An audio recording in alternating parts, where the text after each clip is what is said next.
भाई वो बागेश्वर धाम वाला स्पष्ट कहता है कि मैं कथा के 2 लाख रुपए लेता हूं क्योंकि तुम देते हो। हम उसको क्यों गाली दें? अगर यहां बैठा हुआ शख्स ये कह दे कि हम इनकी दुकानदारी बंद करवा देंगे और अपने जीवन का कमाया हुआ 1 रुपए भी इस तरफ खर्च नहीं करेंगे तो दुकान तो बंद हो जाएगी। करते तो तुम हो, उनकी वजह से दुकान चल रही है। मैं तो खुली चुनौती दे रहा हूं। मैंने जब गाड़ी ली तो लोग बोले कि उसमें रख दो सूंड, तो हमने कहा एक शर्त पे रख दूंगा। प्रैक्टिकल आदमी हूं, वास्तव में मेरे मन में कोई दुर्भावना नहीं रहती। मैंने कहा एजेंसी वालों से कि एक शर्त पे रख दो, या तो ये रख दो या इंश्योरेंस दे दो। अगर इंश्योरेंस कर ही रहे हो, 30-35 हजार रुपए खर्च हो ही रहे हैं तो ये काहे के लिए, और या ये रखने से 35 हजार बच जाए, अभी रखवा लूंगा। कहता है साल भर बच्चों को स्कूल ना भेजो, एंड में बेल पत्ती चिपकवा दो लिंग में, सॉरी शिवलिंग में, मतलब है लिंग ही है। अब भैया अब इसमें हम क्या करें? नाम ही यही दिया है, नाम तो बदल देते। नाम यही है भैया, शिवलिंग ही है नाम। मैं बड़ा भक्त टाइप का आदमी हूं। कुछ दिन में तुम कहने लगो ये बंदर क्यों कह दिया, ये तो हमारे फलाने का स्वरूप है, तो बंदर क्यों कह दिया? तो तुम्हारी भावनाओं का ठेका लिए है क्या? भावनाएं तो हमारी आहत होती हैं जब कहते हो जय वर्णाधम तेली कुमारा। हमारी भावनाएं आहत होती है। हिम्मत हो तुम्हारे प्रशासन में तो हमारा मुकदमा दर्ज करो। हम सब की भावनाएं आहत होती हैं, तेली को अपमानित करने से, कुम्हार को अपमानित करने से। सामंती, मनुवादी और चुटियाधारी ये सब ताड़न के अधिकारी। नहीं, एक मिनट, गलत नहीं। ताड़न का मतलब शिक्षा है। गीता प्रेस ने कहा है भाई, तुम कह दो कि शिक्षा नहीं है, इस बात पे मुकदमा दर्ज करो।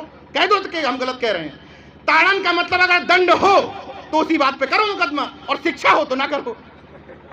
गीता प्रेस कह रही, हम नहीं कह रहे। गीता प्रेस ने कहा कि शिक्षा है कि वो शिवाजी जिसकी मां जीजाबाई अपनी सेना में महार सैनिकों को भर्ती करती है, वो शिवाजी जो अपनी सेना में, जो एक थाना केवल एक जाति लड़ेगी, शिवाजी ने 65 जाति के लोगों को अपनी सेना में शामिल किया। पहले मावला कहलाते थे, फिर मराठे कहलाए। मराठा कोई जाति नहीं है, हर लड़ने वाला वहां मराठा होता था। तो वो शिवाजी जो अंतरजातीय विवाद से पैदा हुए, वो शिवाजी जिन्होंने अपनी सेना में 65 लोगों को शामिल किया, वो शिवाजी जिनके गुरु संत तुकाराम ब्राह्मणवाद के घोर विरोधी, वो शिवाजी जिन्होंने मनुस्मृति के नियमों को तोड़ते हुए आनंद भास्कर कुलकर्णी का गला काट दिया था भरी अदालत में, इतिहास है ये। वो शिवाजी जो अपनी सेना में सबसे ज्यादा मुस्लिमों को रखते थे, वो शिवाजी का राज तिलक करने की हैसियत किसी टेढ़े लूड़े लंगड़े ब्राह्मण की हो सकती है? बताइए, आपसे सवाल पूछता हूं। इस मंडेलवादी अंबेडकरवादी संसद से पूछना चाहता हूं, क्या हैसियत थी उस शिवाजी के सामने? बताइए, नहीं थी। ये कहानी इसलिए जोड़ी गई कि आपको भीमा कोरेगांव याद न रहे, आपको वो मटका और झाड़ू याद रहे कि शिवाजी पहले बहुजन प्रतिपालक राजा थे, हिंदू हृदय सम्राट नहीं थे। शिवाजी बहुजन प्रतिपालक राजा थे। शिवाजी के किस किस विभाग के प्रमुख मुस्लिम थे, रामेश्वर पवन जी ने आपको बता दिया। मैं उसकी नेक्स्ट बात बताता हूं। शिवाजी की माता जीजाबाई जाधव कुल से थी, जिनको आप यादव भी मान सकते हैं, कुछ लोग महार भी कहते हैं, बाबा साहब की कम्युनिटी का, कोई दिक्कत नहीं। और शिवाजी के पिताजी भोसले कुल से थे, जिनको उत्तर प्रदेश के कुर्मी अपना कहते हैं। तो शिवाजी इसलिए इतने वीर और महान हुए क्योंकि शिवाजी अंतरजातीय विवाह की संतान थे, इसलिए पराक्रमी थे। हम सिर्फ आपसे ये निवेदन कर रहे हैं कि आप अपनी पिच पर खेलिए, अपने मुद्दों पर वोट दीजिए। अभी देख रहे हैं, जरा सी पिच आपने डिसाइड क्या की, बड़े बड़े सामंती और मनुवादियों के चेहरे लटक गए। हल्की सी पिच डिसाइड की गई, हल्की सी, जबकि अभी पूरी तौर पर खुलकर आए भी नहीं, लेकिन एक इशारा भर किया। एक पार्टी के मुखिया ने कहा कि हम शूद्र हैं, और सामने सामंती और मनुवादियों की सांसें सूख गई। सोचिए इस शब्द में कितनी ताकत थी। इसका मतलब अगर आप ये डिसाइड कर लेते हैं, मैं उन पर प्रहार करने से ज्यादा आप लोगों से पूछने आया हूं कि इस बदलाव की मुहिम में भाई रोना पीटना तो चलता रहेगा, इन्होंने ये कर दिया, इन्होंने ये खत्म कर दिया, ये डूब रहा है, ये हो रहा है। मैं पूछता हूं कि जिम्मेदार कौन है? अगर इस बदलाव की मुहिम में यहां बैठा हुआ कोई शख्स शरीक नहीं है, शामिल नहीं है, तो वो खुद उतना बड़ा गुनहगार है जितनी है निरंकुश और तानाशाह सरकार। इसलिए बुलडोजर पर सवाल उठाने से पहले, सरकारों की तरफ उंगली करने से पहले, विधायकों, सांसदों, नकारे ब्यूरोक्रेट्स पर सवाल उठाने से पहले खुद से सवाल करो कि जब संविधान खत्म हो रहा है, जिस समय निजीकरण के माध्यम से गेल, भेल, सेल, रेल सब कुछ बेचा जा रहा है, तो उस समय तुम कहां थे? तुमने विरोध क्यों नहीं किया? तुम उस समय अपनी अपनी जातियों में मसीहा खोज रहे थे। आज जो लोग चंद्रशेखर भाई को मसीहा मानते हैं, गलत शब्द बोल दिया मैंने, चंद्रशेखर भाई को ये मानते हैं कि भाई अच्छा नेता है, चंद्रशेखर आजाद अच्छा काम करेंगे, बहुजन एजेंडे पर चलेंगे। मैं दावा करता हूं कि चंद्रशेखर आजाद हो या एमके स्टालिन, अगर चुनाव लड़ने आ जाए बाराबंकी से, तो पहले जाति खोजोगे किस जाति का है। जिसकी तारीफ करते हो उसी की जाति खोजने लग जाते हो। और मैं अपील ये करने आया हूं कि इस सामाजिक न्याय की मुहिम में ये देखो कि हमारे लिए लड़ कौन रहा है, हमारे मुद्दे कौन उठा रहा है, आंदोलन कौन कर रहा है, हम उसके साथ खड़े रहेंगे। और वरना वही मंचों से होगा, बहेलिया आएगा, जाल बिछाएगा, हमको फंसाएगा, और होता क्या है? चुनाव से पहले झोली वाला बाबा आता है, जुमले सुनाता है, राशन बंटवाता है, और हम फंस जाते हैं। और फिर इलेक्शन के समय फिर से यही राग अलापते हैं। इसलिए उन पर उंगली उठाने से पहले खुद पर उंगली उठाओ। जो पहले फेज के जागरूक हैं, गौर से सुनिएगा इस बात को, जो पहले फेज के जागरूक हैं कि भैया हम अभी अभी अम्बेडकरवादी हुए हैं, अभी अभी मंडलवादी हुए हैं, अभी अभी सरदारवादी हुए हैं, उनसे मुझे कोई दिक्कत नहीं जो अभी भी हुए हैं। लेकिन जो एक टैग लेके घूम रहे हैं कि 10 साल से 20 साल से अम्बेडकरवादी हैं, 30 साल से हम तो बाबा साहब को मानते हैं, तो तुम तो कम से कम जातिगत दायरे से बाहर निकल जाओ। कम से कम अब तो संत गाडगे को अपना मान लो। कम से कम अब तो कह दो कि झलकारी बाई भी हमारी हैं, शिवाजी भी हमारे हैं, पेरियार ललई भी हमारे हैं। ये क्रॉस कनेक्शन करना पड़ेगा। अभी भाई ने मंच पे टोका एक लोगों को, माइंड सेट है कि लक्ष्मण यादव हैं तो पेरियार ललई ही देंगे, चंद्रशेखर हैं तो डॉक्टर अंबेडकर ही देंगे। बदल जाओ भैया, समय है। चंद्रशेखर भाई को तय कर लो कि डॉक्टर अंबेडकर दो या ना दो, लेकिन पेरियार ललई, जगदेव बाबू, रामस्वरूप वर्मा जरूर दो। बदलना पड़ेगा, ये वक्त की जरूरत है। और मुझे गर्व है इस बात की, चंद्रशेखर भाई, मैंने अपने विश्लेषण में कहा भी, अमूमन मंच पर तारीफ करने की आदत नहीं है, याद आ गया तो बता देता हूं। भोपाल में जो आयोजन हुआ, मैं चुनौती के साथ कह रहा हूं कि मैंने अपने जीवन में नीले झंडे वाला कोई कार्यक्रम आज तक नहीं देखा जहां पर लाइन से नीले नीले झंडे लहरा रहे हो दूर तक। और वहां 31 मुद्दों में पहला मुद्दा जातिवार जनगणना। यह है बड़ा दिल, यह है बहुजन यूनिटी की अप्रोच। वरना ज्योतिबा फूले और डॉक्टर अंबेडकर जयंतियां भी अलग अलग बनती हैं, तो जो लोग ज्योतिबा फूले 11 अप्रैल और 14 अप्रैल अलग अलग मनाते हैं वो बहुजन एकता के दुश्मन हैं। इसलिए इस मंच से तय कर लो कि संत शिरोमणि रविदास और शिवाजी जयंती एक साथ मनेगी, ज्योतिबा फूले जयंती और बाबा साहब अंबेडकर जयंती एक साथ मनेगी। और कोई अलग अलग मनाएगा तो वो बहुजन यूनिटी का दुश्मन होगा। क्यों कह रहा हूं ये बात? पवन जी ने हल्का सा संकेत किया, मैं भी समय को देखते हुए केवल शिवाजी के राज तिलक पे बात करूंगा। लोगों ने कहा कि शिवाजी का राज तिलक बाएं पैर के अंगूठे से हुआ था और एक ब्राह्मण कन्या आया। इस तरह की बातें इसलिए प्रचलित की जाती हैं कि तुम्हारा व्यक्ति महान कैसे, जिस व्यक्ति को यह नहीं पता कि कबीरदास जी का जन्म कब हुआ था, अभी एग्जैक्ट डेट खोज करके बता दो, कुछ चुनौती देता हूं, कहीं पे लिखी हो, जो ये नहीं बता पाता कि कबीरदास जी का जन्म किस सन में हुआ था, डेट तो छोड़ दीजिए, उसको ये पता है कि विधवा ब्राह्मणी के गर्भ से हुआ था। सन नहीं पता, लेकिन विधवा ब्राह्मणी के गर्भ से हुआ था ये पता। जिसको ये नहीं पता कि शिवाजी की एक्चुअल डेट ऑफ बर्थ क्या है, वो ये बता देता है कि शिवाजी के गुरुदेव कौन देव थे, इसलिए महान थे। तुम्हारे चंद्रगुप्त मौर्य महान कैसे? हमारे चाणक्य की वजह से। समझ रहे हैं पॉलिटिक्स? हर एक समाज निर्माता, राष्ट्र निर्माता के साथ साथ इन्होंने एक अपना व्यक्ति फिट किया। वैसे ही शिवाजी के वंशजों का शौर्य ना जाग जाए, शिवाजी के वंशजों को यह पता ना चल पाए कि शिवाजी पहले बहुजन प्रतिपालक राजा थे, हिंदू हृदय सम्राट नहीं थे। शिवाजी बहुजन प्रतिपालक राजा थे। शिवाजी के किस किस विभाग के प्रमुख मुस्लिम थे, रामेश्वर पवन जी ने आपको बता दिया। मैं उसकी नेक्स्ट बात बताता हूं। शिवाजी की माता जीजाबाई जाधव कुल से थी, जिनको आप यादव भी मान सकते हैं, कुछ लोग महार भी कहते हैं, बाबा साहब की कम्युनिटी का, कोई दिक्कत नहीं। और शिवाजी के पिताजी भोसले कुल से थे, जिनको उत्तर प्रदेश के कुर्मी अपना कहते हैं। तो शिवाजी इसलिए इतने वीर और महान हुए क्योंकि शिवाजी अंतरजाति विवाह की संतान थे, इसलिए पराक्रमी थे।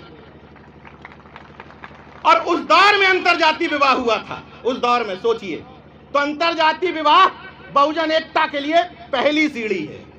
और अगर पराक्रमी संतान शिवाजी की तरह पैदा करना चाहते हो तो अंतरजाति विवाह के कॉन्सेप्ट में जाना होगा, तभी बहुजन एकता बन पाएगी। और जो लोग शिवाजी के बाएं पैर के अंगूठे से रोना रोते हैं, मैं चुनौती देता हूं इस मंच से कि देश का कितना भी बड़ा इतिहासकार ले आओ, वो मामजी देशमुख एक इतिहासकार हैं, महाराष्ट्र के मामजी देशमुख। उन्होंने एक पुस्तक लिखी है, मध्ययुगीन भारत का छुपा इतिहास, मराठी में है। उन्होंने चुनौती दी है महाराष्ट्र के सभी इतिहासकारों को कि शिवाजी का राज तिलक बाएं पैर के अंगूठे से नहीं, बौद्ध पद्धति से हुआ, बौद्ध रीति से। और मैं बताता हूं क्यों ऐसा हुआ होगा। भाई मैं उस समय था नहीं, मैं कोई इतिहासकार नहीं हूं, लेकिन परिस्थितियां बताती हैं। सोचो कि वो शिवाजी जिसकी मां जीजाबाई अपनी सेना में महार सैनिकों को भर्ती करती है, वो शिवाजी जो अपनी सेना में, जो एक था ना केवल एक जाति लड़ेगी, शिवाजी ने 65 जाति के लोगों को अपनी सेना में शामिल किया। पहले मावला कहलाते थे, फिर मराठे कहलाए। मराठा कोई जाति नहीं है, हर लड़ने वाला वहां मराठा होता था। तो वो शिवाजी जो अंतरजातीय विवाह से पैदा हुए, वो शिवाजी जिन्होंने अपनी सेना में 65 लोगों को शामिल किया, वो शिवाजी जिनके गुरु संत तुकाराम ब्राह्मणवाद के घोर विरोधी, वो शिवाजी जिन्होंने मनुस्मृति के नियमों को तोड़ते हुए आनंद भास्कर कुलकर्णी का गला काट दिया था भरी अदालत में, इतिहास है ये। वो शिवाजी जो अपनी सेना में सबसे ज्यादा मुस्लिमों को रखते थे, वो शिवाजी का राज तिलक करने की हैसियत किसी टेढ़े लूड़े लंगड़े ब्राह्मण की हो सकती है? बताइए, आपसे सवाल पूछता हूं। इस मंडेलवादी अंबेडकरवादी संसद से पूछना चाहता हूं, क्या हैसियत थी उस शिवाजी के सामने? बताइए, नहीं थी। ये कहानी इसलिए जोड़ी गई कि आपको भीमा कोरेगांव याद न रहे, आपको वो मटका और झाड़ू याद रहे। मैं आप लोगों से कहना चाहता हूं, किसी मंच पर किसी बच्चे को बहुजन समाज के झाड़ बंधे हुए घड़े की कहानी मत बताना। ये देश मनु के विधान से नहीं, भारत के संविधान से चल रहा है, बाबा साहब के दिए हुए। किसी की औकात हो तो इस समय बहुजन समाज के लोगों के साथ ये करके दिखाए, ये संविधान लागू होने के बाद करके दिखाए, किसी की हैसियत हो तो क्यों बताते हो? बताना है तो भीमा कोरेगांव का शौर्य बताओ, बताना है तो सम्राट अशोक का शौर्य बताओ, बताना है तो शिवाजी का शौर्य बताओ। क्योंकि आज का बहुजन वो निरीह नहीं, आज का बहुजन ये है, ये जो सीना ठोक करके बोलता है, ये है आज का बहुजन, जो चुनौती देता है सामंतवाद और मनुवाद को। किस आधार पर? संविधान के आधार पर।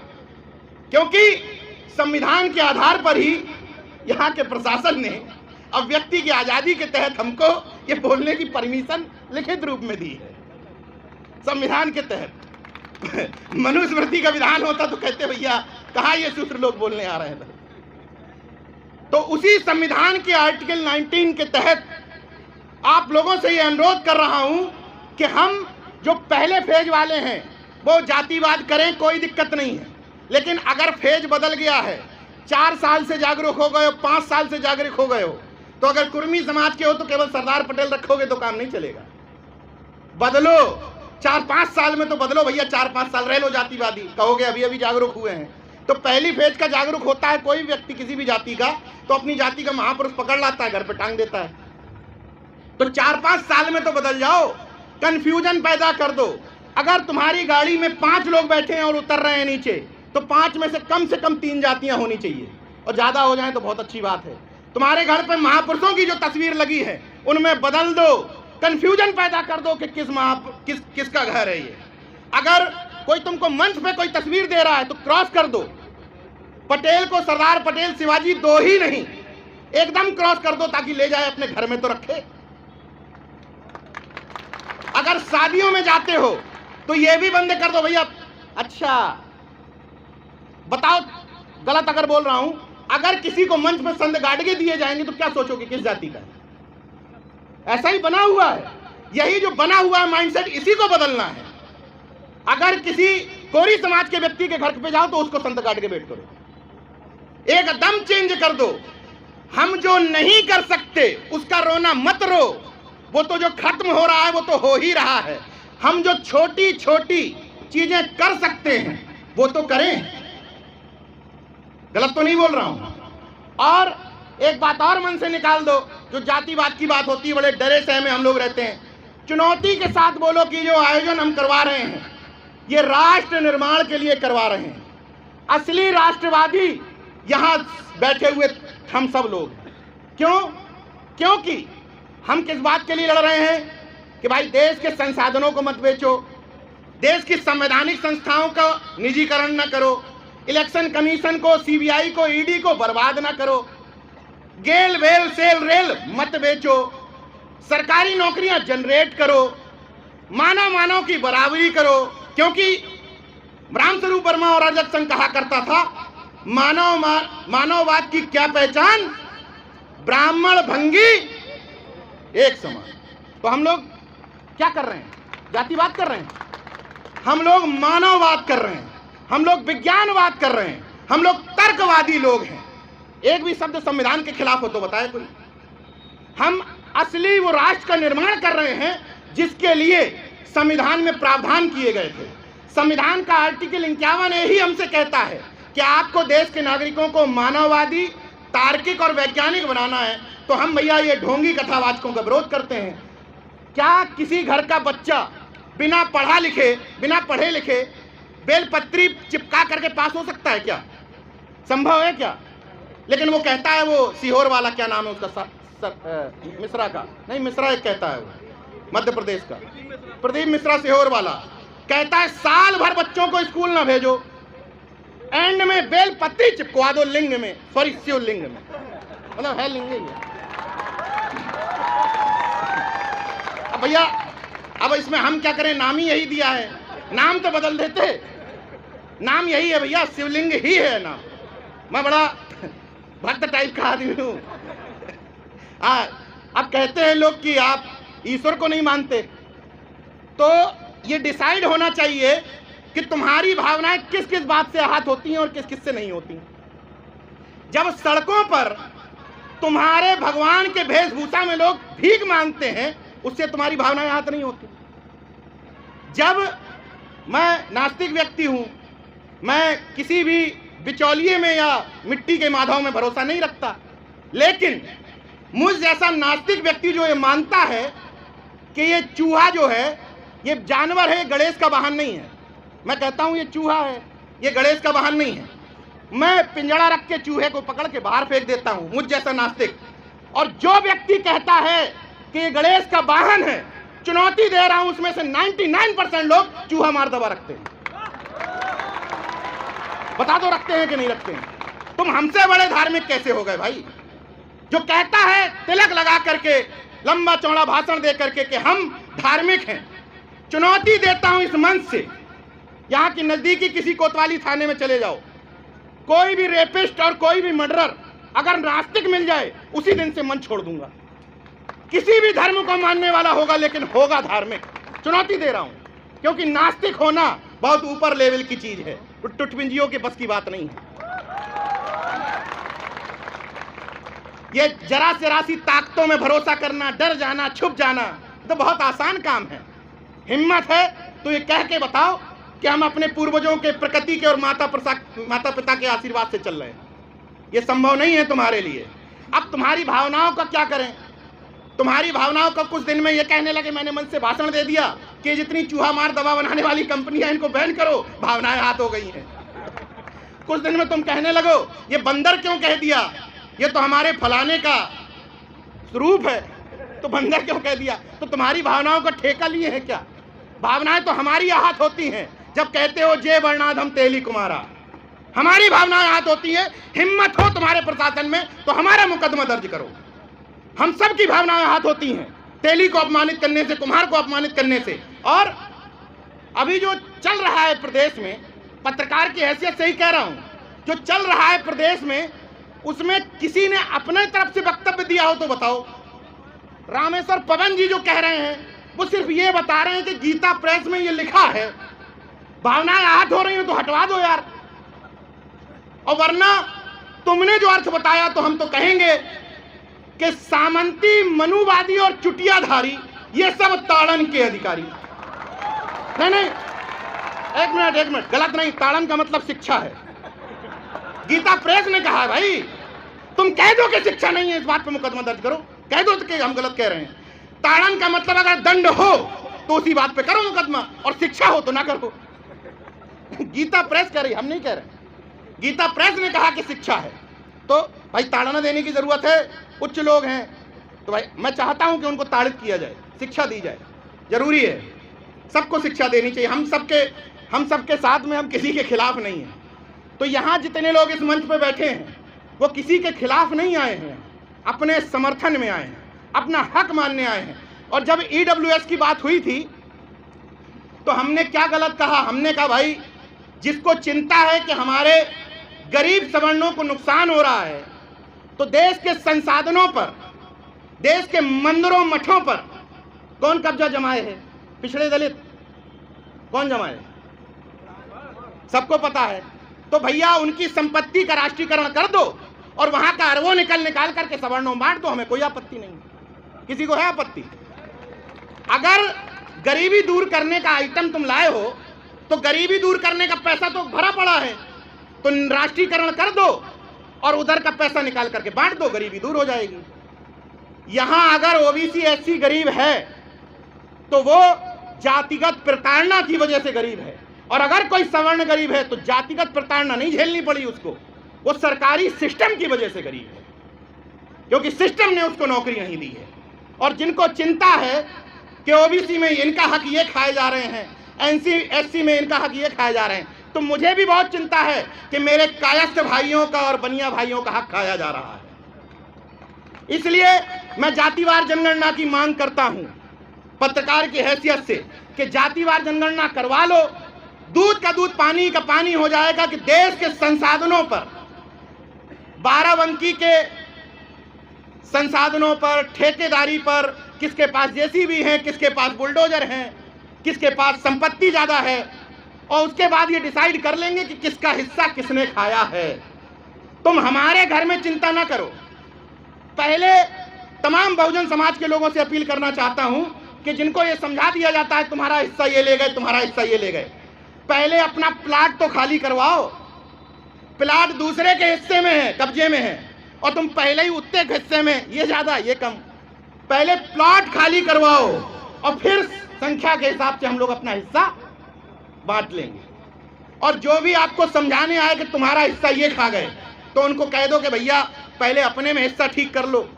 हमें बड़ी तकलीफ होती है कि सवर्णों का हिस्सा कुछ खास जातियां खाए जा रही हैं। सबको तकलीफ है ना, तो हमें भी, तुम्हें हमारी तकलीफ, हमें तुम्हारी तकलीफ। तो तकरीबन सारी बातें हो चुकी हैं। अभी भाई को सुनने के लिए आप लोग बैठे हुए हैं, तो अंतिम शब्दों के साथ अपनी बात खत्म करूंगा कि कुछ बिना पैसे के सुझाव और अनुरोध हैं।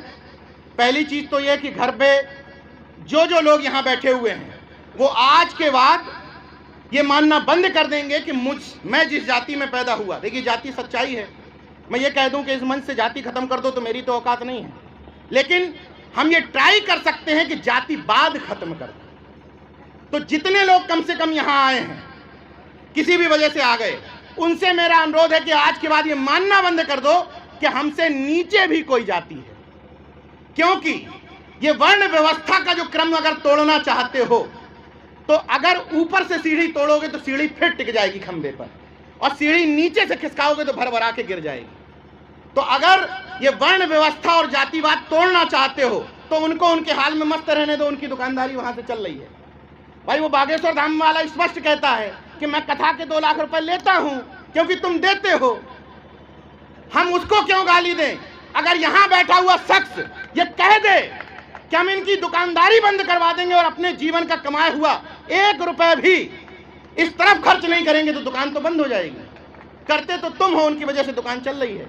मैं तो खुली चुनौती दे रहा हूं। मैंने जब गाड़ी ली तो लोग बोले कि उसमें रख दो सूंड, तो हमने कहा एक शर्त पे रख दूंगा, प्रैक्टिकल आदमी हूं, वास्तव में मेरे मन में कोई दुर्भावना नहीं रहती।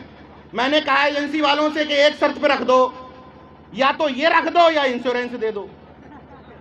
अगर इंश्योरेंस कर ही रहे हो, 30-35 हजार रुपए खर्च हो ही रहे हैं तो ये काहे के लिए, और या ये रखने से 35 हजार बच जाए, अभी रखवा लूंगा। कोई भी स्टाम्प पे लिख के दे दे मुझसे कि 501 और 1001 रुपए का पूजन करवाने के बाद 3 दिन की गारंटी मेरी कि गाड़ी ठुकेगी तो मैं इंश्योरेंस दूंगा, मैं उसी दिन पूजन करा लूंगा। एकदम प्रैक्टिकल आदमी हूं। जिस दिन कोई मुझसे कह देगा, ये तथाकथित जन्मजात श्रेष्ठ कोई मुझसे कह देगा कि मैं चैलेंज देता हूं कि मेरी बताई हुई डेट में अगर शादी रखोगे तो शादी जीवन भर सफल रहेगी, और अगर असफल होगी तो मैं उसके लिए जो जुर्माना दूंगा मैं उसी दिन लोगों से कह दूंगा कि कर लो शादियां। जब तुम ठेका नहीं लिए हो तो पैसा किस बात का भाई? जब 1 घंटे का भी इंश्योरेंस नहीं है तो हम ऐसे ही ठीक हैं। तो एक अनुरोध तो ये कि हम अपने से नीचे ये कहना बंद कर देंगे कि कोई भी जाति है। घर में जो मुहावरे प्रयोग किए जाते हैं, फलाना कपड़ा फलानी जाति का, फलाने जैसा मुंह बना के बैठे हो, फलाने का कुत्ता, ये सब जो जाति वाले मुहावरे हैं इनको खत्म कर दो अपने अपने घरों से, वरना उनको गाली देते रहो वो बहुत मजबूत हैं, वो फलाने हैं, वो खत्म कर रहे हैं। चौथा अनुरोध, अगर घर में अपनी अपनी जाति के महापुरुष टांगे हो तो ऐड कर लो 4-5 महापुरुष और। 5वां अनुरोध, अगर किसी बहुजन एकता के कार्यक्रम में जा रहे हो तो गाड़ी में 5 लोग हैं तो एक जाति के कभी मत जाओ, उतरो, अलग अलग परिचय दो, उसका संदेश अलग जाएगा। अब आप लोग चंद्रशेखर भाई को सुनेंगे, 2 लाइनों के साथ बात खत्म करूंगा कि अभी तो परिंदे शुमार करना है, अभी तो परिंदे शुमार करना है, फिर चंद्रशेखर भाई बताएंगे कि किस किस पे वार करना है। अभी तो परिंदे शुमार करना है, फिर ये जोड़ी मिलकर के बताएगी कि किस किस पे वार करना है। बड़ा गुरूर है सत्ता वालों तुझे, मगर हम संविधानवादियों को जिद है कि दरिया को पार करना है। जय विज्ञान, जय संविधान, नमो बुद्धाय, जय भीम, जय अर्जक, इनकलाब जिंदाबाद, उल गुलाम जिंदाबाद। धन्यवाद।